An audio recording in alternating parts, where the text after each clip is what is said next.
Stay with me as we expand our knowledge with videos from all over the internet that's going to make you question reality. That's just that. Have you heard of the theory that the Trumps are time travelers? Grab me a DeLorean. This connects to, guess who? Nikola Tesla. No way. Nikola Tesla died in the New York hotel or something. And within his hotel that he had 80 plus trunks of all his patents, his designs for different technologies, all this stuff. Guess who they sent first to go and collect the stuff? I don't know. John G. Trump. Donald Trump's uncle. What? Weird. So the theory is that he took some of these trunks. Oh no. Oh no. But Tesla said that he had figured out how to bend time. Yeah. And so As one does. the theory is Donald Trump's uncle took this, created a time machine, Oh my gosh. and traveled back in time and did all this stuff. But then the weird connection is there was a book that came out in 1896, and it's called Baron Trump's Marvelous Underground Journey. Okay, so someone else named Baron Trump, or you're saying Do you know it what, was do you- actually do you- Baron Do you Trump? know what the book was about? What? Time travel? Baron Trump time traveling. No! Do you know that some of us, since we were infants, have been doing certain things in a certain way because of a belief system we've fallen in love with, and we protect that belief system even in favor of the truth? Genetic structure makes up a lot of what we believe and a lot of what we are, but not near as important as our environment. What is it, he said, that motivates us to do the things we do, to achieve the things we achieve? And he said, well, there's no pat answer to so large and complicated a question. He said, we believe that the overriding force that motivates people is due to choice of environment. Some people make this choice consciously, but a great majority of people make this choice unconsciously as a result of environmental conditioning. It seems that people are forever blaming their circumstance for who and what they are. The people who get on in this world, who come up with the results, are the people who look for the circumstance they want, and if they can't find them, then they go back and they make them. Create them. All right, let's talk about the one thing that keeps every single living thing on this planet alive, the sun. But here's what they don't teach you. The sun isn't just a ball of fire. It's a damn portal. Ancient civilizations didn't worship the sun because they were primitive. No, they understood something we forgot. The sun is the closest thing to source energy that we can physically interact with. You see, it's not just light, it's information. Every photon that hits your skin carries data that reprograms your biology, your circadian rhythm, your hormones, your mitochondria. It's all fine-tuned to the sun. That's why morning sunlight isn't optional. It's your body's operating system reboot. You want to feel more alive? You want to tap into ancient wisdom? Step outside, face the rising sun, and realize you're not just seeing it, it's seeing you. There are 4 types of luck, and the first type is blind luck. That is real chance occurrences, like acts of God. Totally random. Where you're born, who you're born to, winning the lottery, like totally random. Type 2 is luck from motion, which is creating motion with your actions. You're ambitious, you're hustling, you're out and about, you're moving. That's the old phrase, the harder you work, the luckier you get. Yeah. You're creating collisions in the world that are sparking luck. Type 3 is luck from awareness, which is the idea that you start getting better at spotting luck because of your knowledge and experience set in something. So you become an expert in some craft, and as a result, you can see where the ball is going or see where the puck is going. You can skate to that spot, and it says you're getting lucky.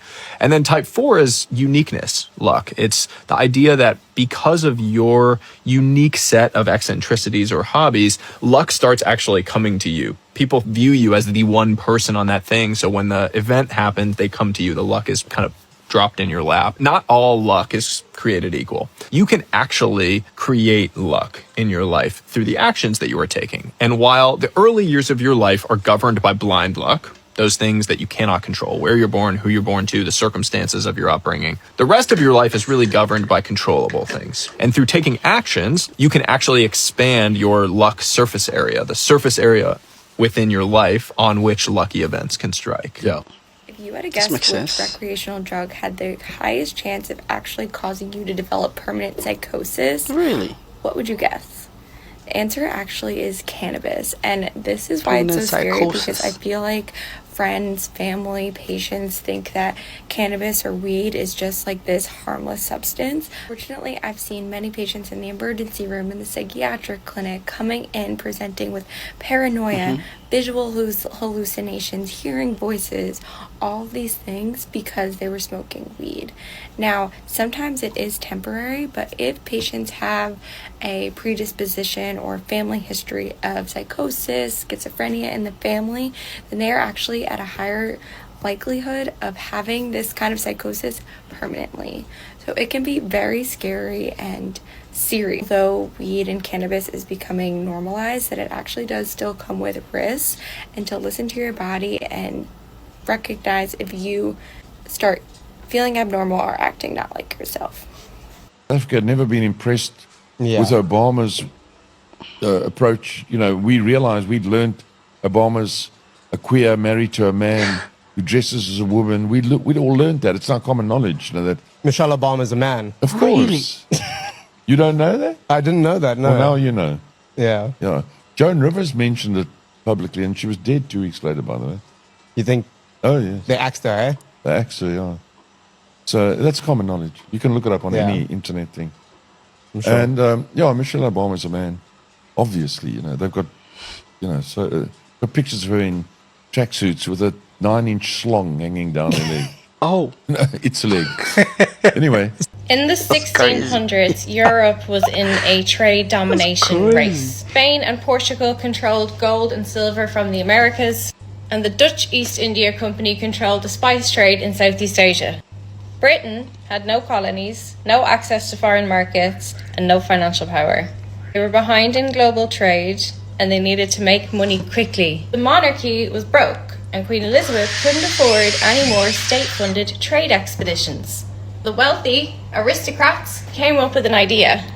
Instead of using government money, private investors would fund the expeditions themselves. They pooled their money to create a private company. The Queen gave the East India Trading Company a royal charter. This allowed the corporation to act with military power and legal authority. Investors in the East India Trading Company were not just businessmen.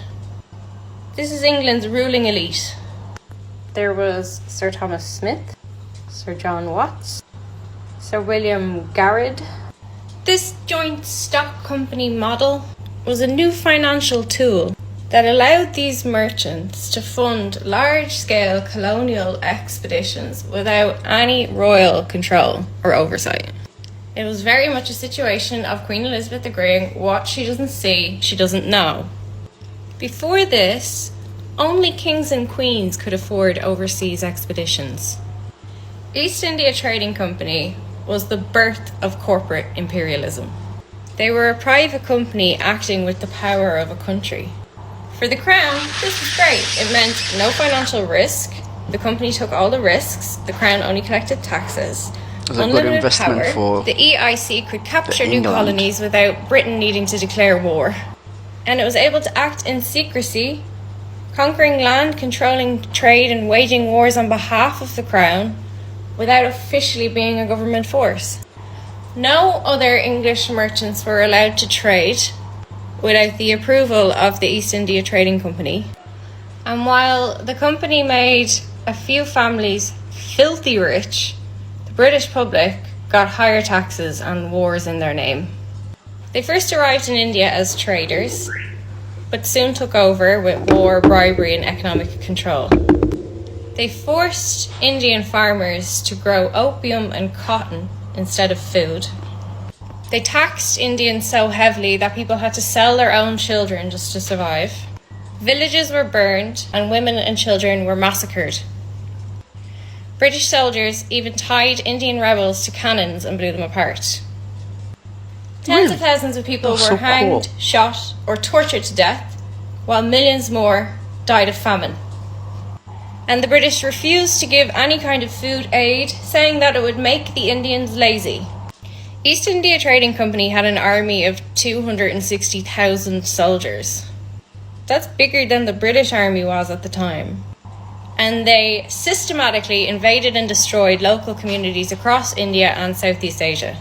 They used scorched earth tactics destroying food supplies, openly referred to Indians as dogs and savages, tortured, flogged, and publicly executed many people, looted palaces, stole from temples, and destroyed cultural artifacts. And a lot of this loot still sits in British museums today. These motherfuckers waged war for profit. The opium that they forced Indian farmers to grow was then smuggled into China. Fun fact, the British Empire were the largest drug cartel in history. Really? The British wanted Chinese goods, tea, but the Chinese didn't want the British trash. All they offered them was wool. China said, we only accept silver. And the British wanted tea so much that they damaged their own economy, draining it of silver to buy tea. The solution was the Opium War. They smuggled all of these drugs into China to make Chinese people addicted. When Chinese officials cracked down on opium smuggling, Britain declared war on China.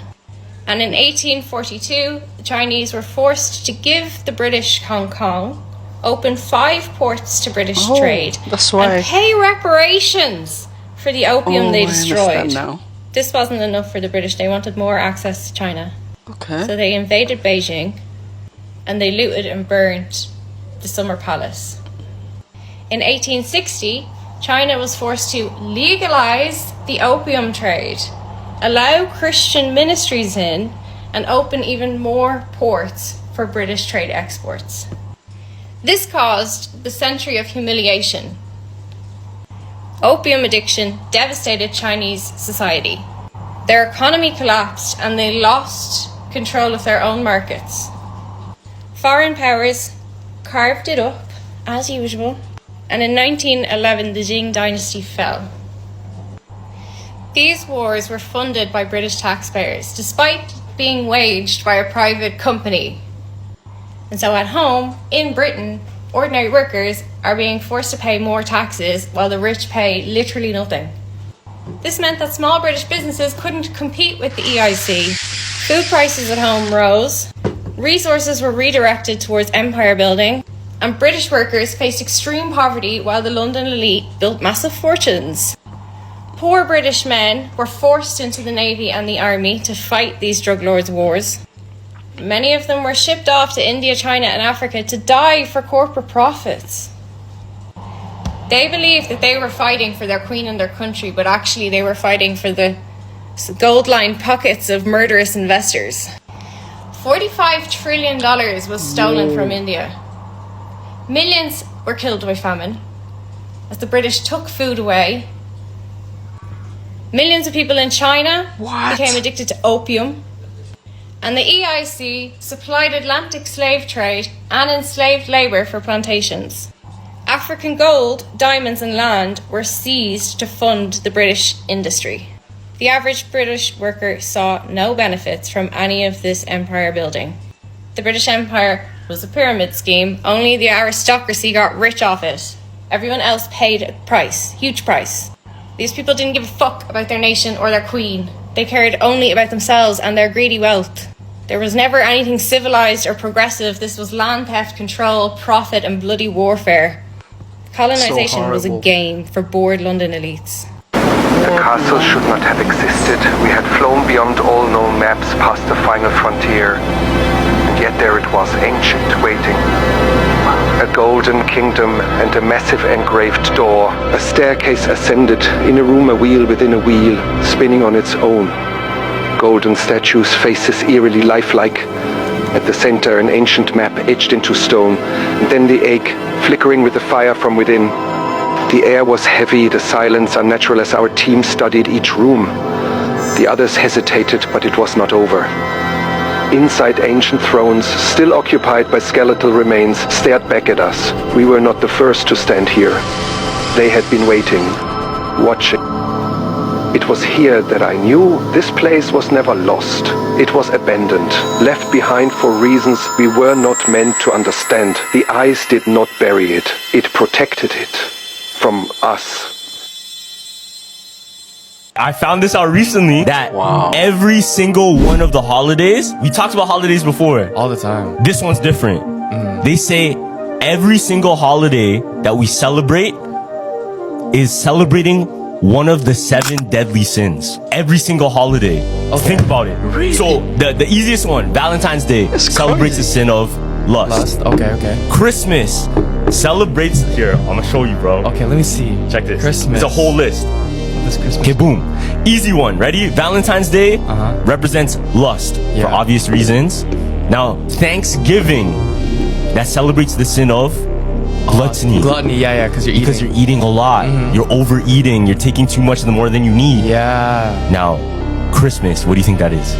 Greed? Greed. Overconsumption and excess. Okay. Right? Wanting more of something. That makes sense. We're celebrating gifts. We're celebrating gifts. We're not really even celebrating like the birth of Christ because people are so focused on the gifts and shit. Now, Easter. This one's interesting. I don't know. The holiday of Easter, what sin would it be? Easter? I don't know. Check this out. This one gets deep. Okay. So they say it's envy because the Romans were jealous of Jesus, so they murdered him. Oh. Makes sense. Crazy. Shit. So St. Patrick's Day. It's sloth. Because Why? people get blacked out drunk. Oh, what the fuck? Yeah. Now Halloween is what? It's wrath. So scaring and hurting people for fun. With masks, it's wrath. Oh. So every single one of the holidays is like a 7 deadly Makes sin. sense. So you don't... You know what the number one mistake Americans make with their money? They don't freaking pay attention. You know why the rich get richer and the poor get poorer? Because the rich people keep doing rich people stuff. You know what rich people stuff is? They pay freaking attention. They learn about investments, they invest, they do a budget, they agree on spending with their spouse, and it keeps working, and they keep doing it over and over and over and over and over again. China's manufacturing is way more insane than people realize. China's #1 in trade, #1 in steel, #1 in shipbuilding, and #1 in high-speed rail. Also, they're leading in robotics, and they have fully automated factories. They're now #1 on car exports, which was not the case 5 years ago. If you go to developing countries, you will see a shocking number of Chinese cars on the road. A lot of people assume China just makes cheap stuff, but that is not the case. I mean, look at their drone shows. Pretty much all drones are made in China, too. They have the vast majority of rare earth metals, and they're the leading producer of 33 elements. China leads in nuclear power, and they're planning 150 new reactors in the next 15 years. Then there's semiconductors, batteries, and solar. And surprisingly, only 16% of China's exports go to the United States. China's basically the world's factory. Learning the secrets of ancient China is realizing they have more pyramids than anywhere in the world. More than Egypt, they might even have the biggest one in history, dwarfing both Giza and the infamous Bosnian Pyramid. This is going to shatter your entire view of history. Found just outside the city of Xi'an in China's Shaanxi province are hundreds of pyramids dating back thousands of years old. And on record, pretty much all of them are unexplored to preserve their history. First brought to light in 1912 when American traders Fred Meyer Schroeder and Oscar Mammon were traveling across China when they met a Taoist priest along the route who told them about 7 previously unknown pyramids they decided to check out. In his diary, Schroeder wrote about a group of pyramids they saw in the Xi'an region that towered between villages and farmlands, some even in the forest. He documented everything, noting a particularly enormous one that he claimed to be at least 1,000 feet in height, possibly higher. For the record, the tallest official pyramid in the world is the Great Pyramid of Giza at 450 feet. The tallest unofficial one, the Bosnian Pyramid of the Sun at 720 feet, which will definitely trigger the Google debunkers. This one in China was allegedly more than twice the height of Giza, which is just unimaginable. It was a mystery for quite a while, thought to be a hoax or a grand miscalculation. But then in 1945, US Air Corps pilot James Gossman makes an interesting observation. He was flying from China to India when he looks out his window and claims to have seen a gigantic pyramid about 1,000 feet high, with a shimmering white jewel-like crystal as its capstone, which thus became known as the mythical Great White Pyramid. Just 2 years later, in 1947, Colonel Maurice Sheehan, a director of Transworld Airlines, reported the exact same structure while flying and even took a photo of it. That's 3 separate accounts of the same 1,000-foot pyramid, surrounded by hundreds of smaller ones. Today, almost all of these pyramids are completely covered in grass, and we still don't know what's inside them or even exactly how they were made. Most of them are pretty pretty low, commonly referred to as mounds rather than pyramids, featuring flat tops where other structures were thought to have been built on. And these mounds are confirmed by governments and archaeologists to be legitimate man-made structures, not natural formations. There are hundreds of these pyramid mounds in the region, yet they're almost entirely unexplored, at least to Westerners, as their government restricts study, excavation, and even visiting many of these structures to anyone. For a while, I don't doubt this because of the Great Wall of China. Like, how they're able to create the Great Wall of China is, one of the world wonders, right? Human wonders. So if that has been able to be built, I think, pyramids is also possible. Like, I've never heard of this. I always thought it was only Giza, like Egypt, which had pyramids. But this is crazy. This is mind-blowing, and I'm amazed by this information. Let's get back to it.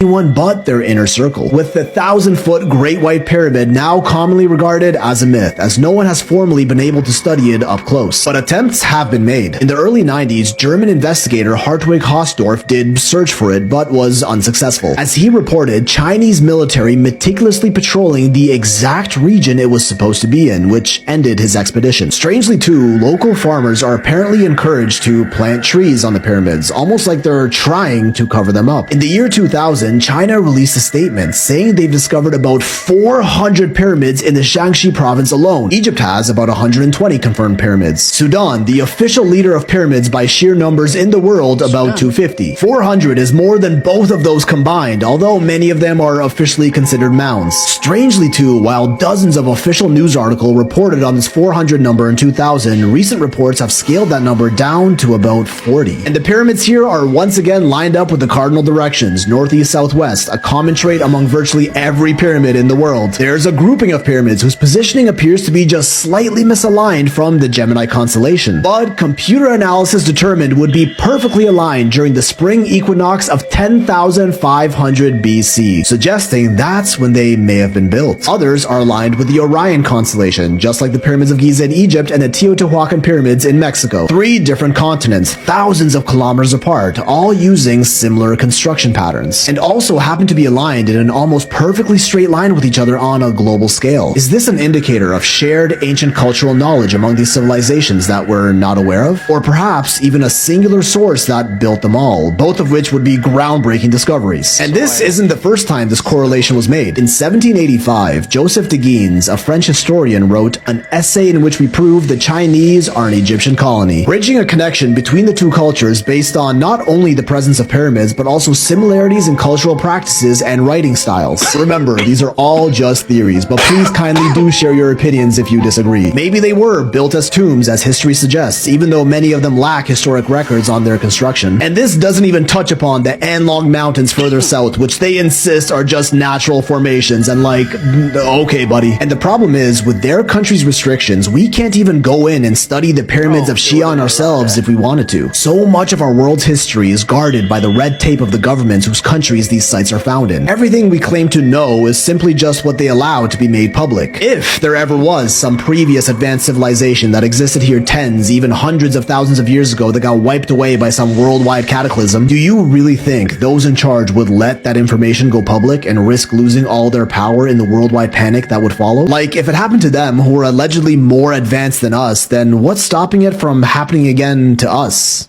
Drake is being called out on Twitter for having a minor delivered to a party. This tweet is going very viral right now about Drake and a minor, so let's get into it. In this tweet, they are sharing information about this woman who says on July 22nd of 2023, she got invited to Drake's after party. And she said, "I'm never questioning how hot I am ever again, getting invited to Drake's after party." And then she would post this photo with the OVO bracelet on and said after party vibes when you legit hug Drake and hold hands and you had a whole combo. And you know how the internet be pulling them receipts. Well, they brought up this woman's profile on Instagram. And from pulling all of these receipts, they found out that this girl was only a junior in high school when she was at Drake's after party because she didn't graduate high school until a whole year later on July 5th of 2024. And this Twitter thread has so much information, they even pulled the event that was happening before Drake had this private after party, and it was at Sneaky D's, and it was a dance party, but you had to be 19 years or older just to go to this. And then they pulled the same receipts of Drake having this after party after this event, the same night that this girl is saying that she was invited to the Drake after party. And they are alleging in this Twitter thread that Drake wanted this girl hand delivered to the after party because one of these OVO stan accounts said, "Sir, Sarah Heed," which is the same woman, "is in the after party. She sent me a message and I sent them to you." But this is something I'm honestly not really surprised over. Kendrick literally said this for a reason, and we've known since 2010 that Drake has moved funny when it comes to younger people. Like, I know y'all don't forget about 2010 when Drake had this girl on stage and then he figured out that she was only 17 years old, but instead of just cutting it dry, he started to move really funny and started kissing her, and then he started even talking very inappropriately how he is only 23, so it's fine, he's not going to get in trouble for doing what he did.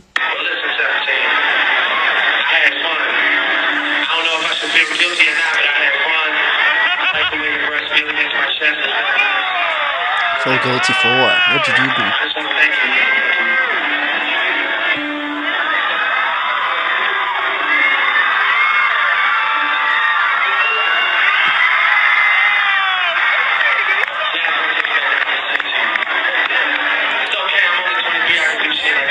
A minor.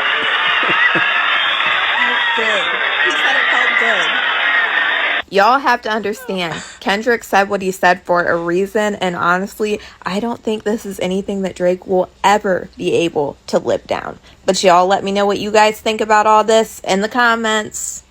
I want you to think about this. How many times does he fail before he succeeds? You see, success might just be about changing our perspective. Most of us give up right before we're about to succeed. What used to be taught in the ancient mystery schools was to learn how to practice sex. Hence you'll see temples all over India which have what we call, in our ignorance, pornographic scenes. So you'll have all these carved stones of men and women in all kinds of sexual tantric positions, because they were temples where you would go to learn how to have the spiritual orgasm or an air orgasm, because obviously the material one is water. Remember, the elements are earth at the bottom, then water, then air, then fire. So if you're having the water orgasm, that means you're going to be discharging fluids, which are very crucial for the body to build up its spiritual intelligence. This is why you see a lot of zombies out there. So these beautiful souls need to be taught how to stop this and save that and transmute it. And so what they will learn in Tantra is how to go beyond the physical orgasm in their mind. So they have to learn certain breathing practices and certain holding muscles in a certain way so that there's no discharge of fluids. And what happens then is they rise above that physical level of pleasure and they go into what's called transcendental pleasure. Quantum physics explains why having faith in God is so important. Stick around because the Bible verses that back this up are insane. In quantum physics, there's this thing called the observer effect. In a nutshell, reality only exists if it's being observed. All particles exist as a wave. A wave just means that the particle could be anything. It hasn't been decided yet until we observe the particles. Then they collapse and become matter. We view the light hitting the matter.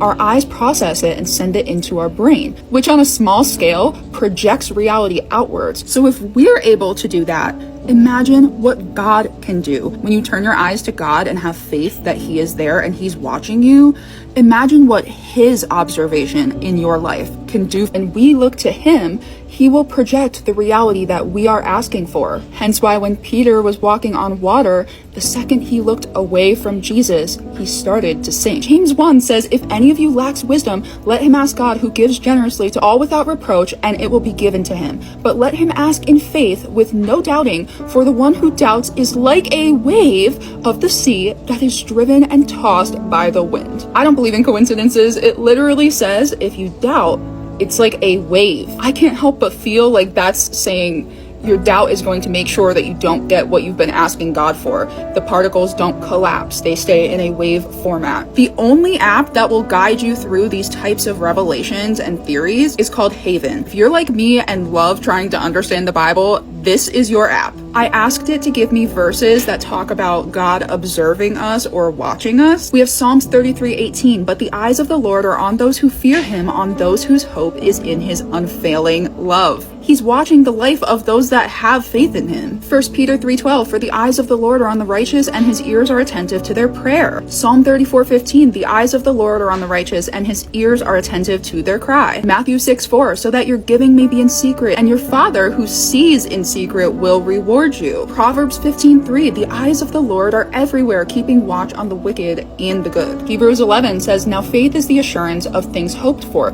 the conviction of things not seen. By faith we understand that the universe was created by the word of God, so that what is seen was not made out of things that are visible. We walk by faith, not by sight. By him all things were created, in heaven and on earth, visible and invisible, and he is before all things, and in him all things hold together. Having faith gets God's consciousness on your life and your surroundings. As always, science and God are not two separate things. Science exists under God. Charisma is not about being extroverted. Charisma is about being interested. To be interesting, you be interested. Research has found that when we produce dopamine in conversation, it actually makes you more memorable. Dopamine, it's the chemical of motivation. It's the chemical of pleasure and excitement. And when you're asked about things that make you feel excited, you actually produce dopamine and you create what are called mental markers. Dr. Medina calls them mental post-it notes. That you're with someone and they ask you a dopamine-worthy question. Your brain goes, ooh, this person makes me feel good. I'm going to remember them. So how do we produce dopamine? You literally use dopamine triggering words. Do not ask, what do you do anymore? What do you do is really asking, what are you worth? If we're going to get rid of it, what are we going to replace it with? Are things that someone defines themselves by that get them excited. That's a very, very simple swap, but it allows someone to say, all we're doing is we're trying to sub out autopilot questions for dopamine producing questions. For the first time in over 50 years, America's largest gold depository could receive its first public audit. So is the claimed $425 billion of gold still there? Well,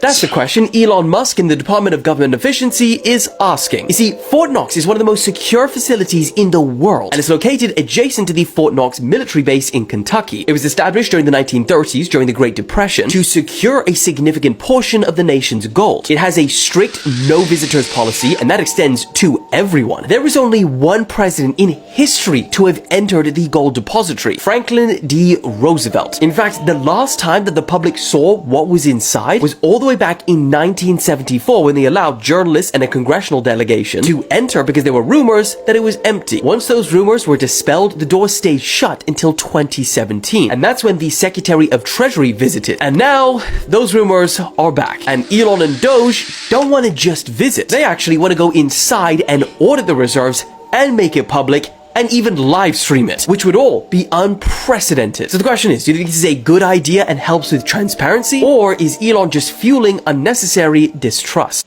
Marrying into all the positions of power. Here's an interesting list, starting with Donald Trump's daughter, Ivanka, who married Jared Kushner of Israeli roots. Bill and Hillary Clinton's daughter, Chelsea Clinton, married Mark Mezvinsky of Israeli roots. Back in the day, kings and queens married kings and queens to increase power and secure power. But marrying into power is also infiltrating power and keeping that power within a small circle. Kamala Harris, her husband Doug Emhoff, is of Israeli roots. The British royal family, Prince Harry married Meghan Markle, who also has Israeli roots. Christianity and Islam are inclusive. They welcome everybody, recruit everybody, and have an open door to everybody. It doesn't matter if you're rich or poor or what country you're from. But others are more exclusive and only marry into power and don't advertise or recruit to anybody else. They only aim for the top. Nikki Hilton married a Rothschild, as in, yes, that Rothschilds. And now that empire will belong to them too. Kanye West's wife, Bianca. Yep, that's what she is right there. Didn't see that coming with Kanye's views. John F. Kennedy. He did not marry somebody of Israeli roots. And look what happened to him. I was incredibly surprised to see CNN cover this, right? And the conversation is basically, why are men choosing to be single? Again, why are men choosing to be single? Make sure you hit a like for the YouTube algorithm, subscribe to the channel, turn on your notifications. Let's get into the video, y'all. Last week, I delved here into recent data from the CDC suggesting major problems with regard to the mental health of our adolescents, surges in depression and suicidal ideation, especially true for our girls. This week, I found cause to worry about young men. This headline from The Hill, it caught my eye. Most young men are single. Most young women are not. Remember that. Remember this literal quote right here. Most young men are single. Most young women are not. Most young men are single. Most young women are not. All right. Thank you, Gemini. I'm going to read your super chat shortly. The story reported that as of 2022, Pew Research Center found 30% of U.S. adults are neither married, living with a partner, nor engaged in a committed relationship. So this is how they're defining single. 30% of U.S. adults, almost 1/3 of everybody, is by themselves. They ain't married. They're not living with a partner. They're not even engaged in a committed relationship. This is according to Pew Research Center, which is a reputable research center. Okay? So they don't even, I define single as either you're married or you're single. I don't have no gray area. They're defining single as just somebody that you're with. All right, we add in all of the factors in the context before we deep dive into this. Nearly half of all young adults are single. Now, look at these numbers. 34% of women, twice as many, a whopping 63% of men. What explains that? I pulled the Pew study and I read with interest. Turns out since 2019, the share of single men who say they're looking for dates or a relationship has declined from 61% to 50%. In 2018, 28% of men ages 18 to 30 reported they'd had no sex in the past year, compared with 18% of women of that age. So nearly 1/3 of men were honest enough, because you know niggas be lying about whether or not they get in that box or not. It's still dudes that be lying on their D. One of the clearest honest signals for men to demonstrate for women is risk-taking. If I'm trying to be attractive as a man, what do I need to be demonstrating in order to attract the opposite sex as a human? Yeah, so what you want are what we call honest signals of quality. And the thing is that we've all evolved to look through fake signals. And so lots of animals will pretend to be things that they wearing an earring? They puff up their chest or raise up their shackles On the or do left something side. to look big and intimidating. We have human ways of doing that too. But over time, animals have evolved to see through each other's ruses, and humans, being fellow animals, have also evolved to see through each other's ruses. And so we look for ways of demonstrating quality that can't be faked, or at least are crazy hard to fake. So let's use wealth as an example, because we were talking about that before. If I tell you how rich I am, let's say we're out at a bar and I'm trying to impress you. I say, oh yeah, drove my Ferrari over here, landed in my private jet yesterday. I could just be making all that up, and you know it. You need to see some sign that I really have this kind of wealth. What we want is some kind of honest signal. If we go outside and I hop in my Ferrari and take off, at the very least I could afford to rent it. At the most I probably actually own it. And so it's starting to get closer to an honest signal. In humans, bizarrely, one of the clearest honest signals for men to demonstrate for women is risk-taking. Now that seems bizarre. Why would taking a risk attract females? Well, it attracts females because there's two outcomes when you take a risk. You either succeed, showing just how skilled you are at whatever the domain is, or you fail and either turn into a road rash and therefore you remove yourself from the gene pool, or you bounce right back up because you're such a robust organism. In either case, you're demonstrating that's an honest signal of quality. When we follow the data over time, we see that high testosterone men are more likely to pair up. They take these risks. Women find them attractive at some level, even if they don't personally feel like it's attractive at the moment, but something about that is attractive to them. And it may only be getting other men to back off. When I take these big risks, you may say, well, I'm not going to try to crowd in on Bill Scene. He's too tough. We don't know with certainty. But they take these risks, and then once they partner up, then their testosterone levels go back down. Because once you have a family, taking risks is foolish. You want to take risks to get in the mating game, but you don't want to keep taking risks once you've got people depending on you. Men, this one is for you. You need to start being very selective and picky with the women that you are choosing to be your wives, your girlfriends, etc. Because have you noticed what the downfall of many men of the Bible was? It was women. You go all the way back to the beginning with Adam and Eve. Eve ate of the fruit which she was not supposed to eat. Then she went and convinced her husband to eat the fruit. And because of this, not only did she cause his downfall, but it was the downfall of all mankind. Mhm. You have Samson and Delilah. Samson had the strength of 1,000 men. Nobody could conquer him. Nobody could stop him. And then he met Delilah. Delilah begged and pleaded for him to tell her how he got his strength. How can people stop him?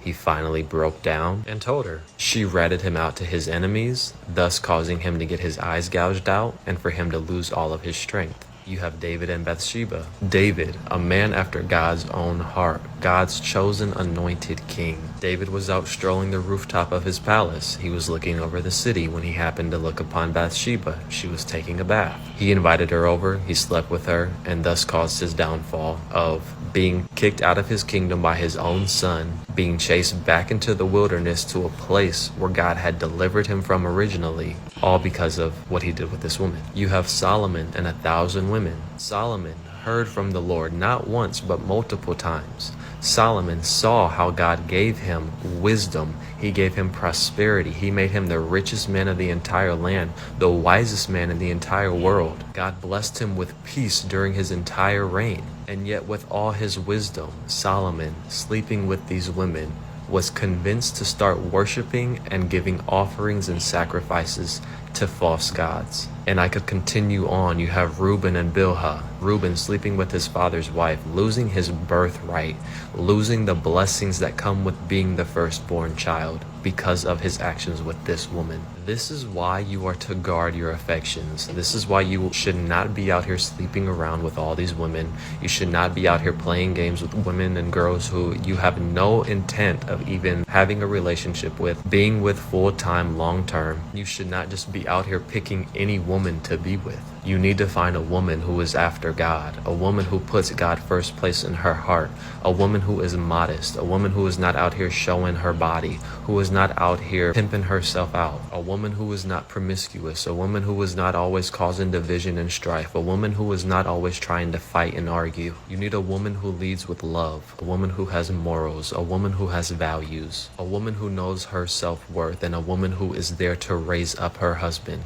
a woman who wants the best for her family, a woman who will stick by your side, a woman who will be there, who will uplift you, who will encourage you, who will push you to be a better man. A woman who does not do that for you could very much be what causes your downfall. So men, stop entertaining these women. Stop entertaining the decoys. Stop playing games. Stop falling in the trap of the woman of seduction. When you are firmly planted, grounded, and rooted in God, in Christ, then God will bring your God-fearing woman to you. And when you guys are united as one, can't no thing or no one tear your house down. It was a slave-owning, Makes sense. I like genocidal that. country. That's the reason why When most I look guys at my are own single, country, the because, United States, you know, it is a it's crazy semi-democratic, out there what these women are doing. white-dominated, hierarchical, racist society that aims to preserve privilege by the elites. That's how it was formed in 1787. It was a slave-owning, genocidal country, killing Native Americans for a white culture. But amazingly, it still looks that way, although we're much more diverse now than we were. The most violent country in the world in the 19th century, by far, was perhaps the most democratic or second most democratic, and that was Britain. You can remember the previous video we were watching? This is Sling. Abroad. The most violent country in the world since 1950 has been the United States. It's been by far involved Jeffrey, in more, stop wait a now. minute, in more Let's wars. Jeffrey. I'm Jeffrey. Why I'm your stopping? moderator, and it's enough. Okay, I'm done. Why are you stopping him when he's speaking the truth? This is crazy. I'm going to teach you how Napoleon Bonaparte mastered psychological warfare. P.S. If you're over-explaining, you're already losing. You ever notice how some men command respect without convincing anybody? And you're over here laying out the facts, arguing your case, droning on and on and on, and are still getting dismissed. That's because elite men don't debate, they position. They set the frame so their words become a reality that others accept. Napoleon Bonaparte was a master at perception. He reframed every loss as a strategic retreat. It took him from a low-born soldier to an emperor simply by reframing his image. He understood that he who sets the frame controls the game. So what you're gonna do to be like Napoleon is frame, not argue. Instead of defending your point, state it as a standard. For example, instead of saying, I think I'm the best for this position, say instead, I only work with those who value elite execution. Instead of giving the other person a choice to choose you, you make it seem like you are the undeniable choice. If you want more tips on how to move like the elite, don't forget to follow and click the link down below. I like this so much. I like this video so much. Like, I really enjoy this. And we've come to the end. I hope you learned something new from this, because it was full of great information. It was full of great ideas and great insights. Don't forget to like, comment, and subscribe, and also click on the notification bell icon so that any video that I post, you will be the first to get it. Adios amigos, and I'll catch you guys in my next video. Bye.